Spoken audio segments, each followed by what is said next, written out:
প্রিয় দর্শক বন্ধুরা, আসসালামু আলাইকুম। আশা করি আপনারা সকলেই ভালো আছেন। আল্লাহর রহমতে আপনাদের দোয়ায় আমিও খুব ভালো আছি।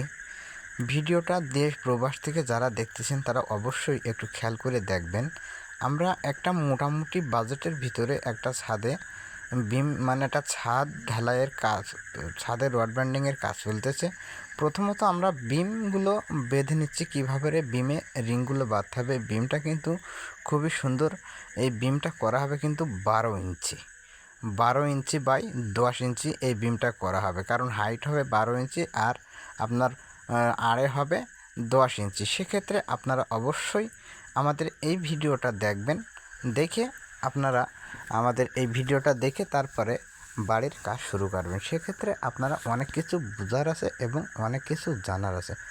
আমরা যে বিমগুলো ব্যান্ডিং করতেছি আপনারা একটু খেয়াল করে দেখেন। দর্শক খেয়াল করে দেখলে কিন্তু আপনারা বুঝতে পারবেন যে আমরা যে বিমের রডগুলো ব্যান্ডিং করতেছি, এই বিমে কিন্তু 6টা করে 16 মিলি রড দেওয়া হয়েছে পুরোটা ডাইরেক্ট, এবং রিংগুলো বাঁধা হচ্ছে প্রত্যেকটা রিং কিন্তু 6 ইঞ্চি পর।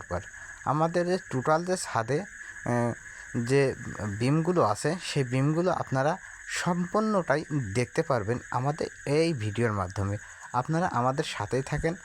আমাদের সাথেই থাকলে কিন্তু দর্শক আপনাদের অনেকটাই লাভ, কারণ অনেক টাকা পয়সা খরচ করে কিন্তু আপনি একটা স্বপ্নের বাড়ি করেন। সেই বাড়ি থেকে যদি আপনার অন্য কোনো সমস্যা হয়, সেই বাড়ি করতে গেলে যদি কোনো সমস্যা হয়ে যায়, তাহলে কিন্তু সারা জীবনের একটা ভুল। আপনার এখানে দেখেন যে রডগুলো আমরা বিমে যে রডগুলো ব্যবহার করেছি প্রত্যেকটা রডে কিন্তু মাঠাম দিয়েছি। এই মাঠাম দেওয়ার অর্থ বা এই মাঠাম কেন দিতে হয়, অনেক সময় দেখা যায় যে ভূমিকম্প আসলে কিন্তু বিমের ভিতর থেকে এই কলমের ভিতর থেকে রডটা কিন্তু ছেড়ে দেওয়ার সম্ভাবনা থাকে। আর যদি এই মাঠামটা দেওয়া থাকে তাহলে কিন্তু কোনো রকম কলম থেকে রডটা ছেড়ে দেওয়ার সম্ভাবনা থাকবে না, কারণ এই হুকে আপনার কলমের রডগুলো আগড়ে ধরবে। সেক্ষেত্রে আপনারা বাড়ির ছাদ যদি করতে চান তাহলে অবশ্যই বাড়ির ছাদে যদি বিম থাকে তাহলে অবশ্যই বিমে এইভাবে মাঠাম দিয়ে আপনারা কিন্তু বিমের কাজগুলো করবেন। তা না হলে কিন্তু আপনার ছাদের রডের কাজগুলো কিন্তু সঠিক হবে না।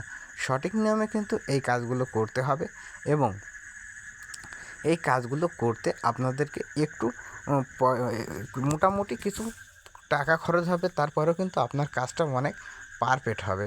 কারণ আপনার স্বপ্নের বাড়ির কাজে যদি একটু টাকা খরচ হয় তারপরেও যদি পারফেক্ট কাজ হয় তাহলে সেটাই কিন্তু ভালো। কারণ আমরা এখানে যে ইঞ্জিনিয়ারের দ্বারা যে কাজগুলো করাচ্ছি, ইঞ্জিনিয়ার কিন্তু আমাদের প্ল্যান করে দিয়েছে। এই প্ল্যানের অনুযায়ী কিন্তু আমরা এই ছাদের রডগুলো ব্যান্ডিং করতেছি। যদি প্ল্যান অনুযায়ী যদি ব্যান্ডিং যদি না করি তাহলে কিন্তু আমাদের সেখানে ছাদের রডগুলো কিন্তু ব্যান্ডিং করা হবে না। কারণ আমরা আমাদের মন মতন কিন্তু এই ছাদের রডগুলো ব্যান্ডিং করতে পারি না। কারণ একটা ইঞ্জিনিয়ারের পরামর্শ নিয়ে যদি আপনি বাড়ি করেন তাহলে আপনার বাড়িটাও কিন্তু অনেক সুন্দর হবে। সেক্ষেত্রে আপনারা সবসময় একটা ইঞ্জিনিয়ার কিংবা আপনার বাড়ি করতে গেলে একটা দক্ষ মিস্ত্রির দ্বারাই আপনার বাড়িটা করবেন।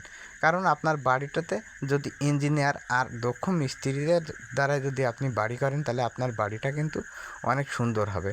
আর এখানে যে রডের ল্যাপিনগুলো দেওয়া হয়েছে আপনি শুধু দেখেন দর্শক, আপনারা শুধু দেখেন যে ডকপিন ভাঁজগুলো দেওয়া হয়েছে খুবই সুন্দরভাবে কিন্তু ডকপিন ভাঁজগুলো দেওয়া হয়েছে, এবং এই ডকপিন ভাঁজে যে রডগুলো বাঁধা হয়েছে সে রডগুলো কিন্তু অবশ্যই সুন্দর করে বাঁধা হয়েছে। আর এখানে যে কলমের ভিতরে রিংগুলো ঢুকানো দেখছেন, এই রিংগুলো কিন্তু আমরা আমরা যে বিমের জালিটা বেঁধে কিন্তু ওই রিংগুলো বাঁধবো, এবং জালিটা আমরা নামাই দিয়ে কিন্তু ওই রিংয়ের রডগুলো বাঁধতে হবে মাঝখানে আর কি। নিচেই থাকবে আপনার 3টে রড, উপরে থাকবে 3টে রড, এবং মাঝ বরাবর আমরা কিন্তু রিংয়ের রডগুলো বাঁধবো। এইভাবে যদি সঠিক নিয়মে যদি কাজগুলো না করা হয় তাহলে কিন্তু কাজগুলো সুন্দর হবে না এবং পারফেক্ট হবে না।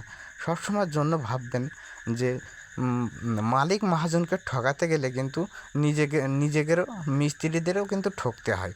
সেই জন্য আপনারা সবসময় ভাববেন যে কোনো সময় মালিক মহাজনের ঠকানোর চেষ্টা করবেন না, কারণ মালিক মহাজন কিন্তু ঠিকই আপনার রড দেবে, সব কিছুই দেবে। তাহলে আপনি তার ছাদে কেন কম দেবেন?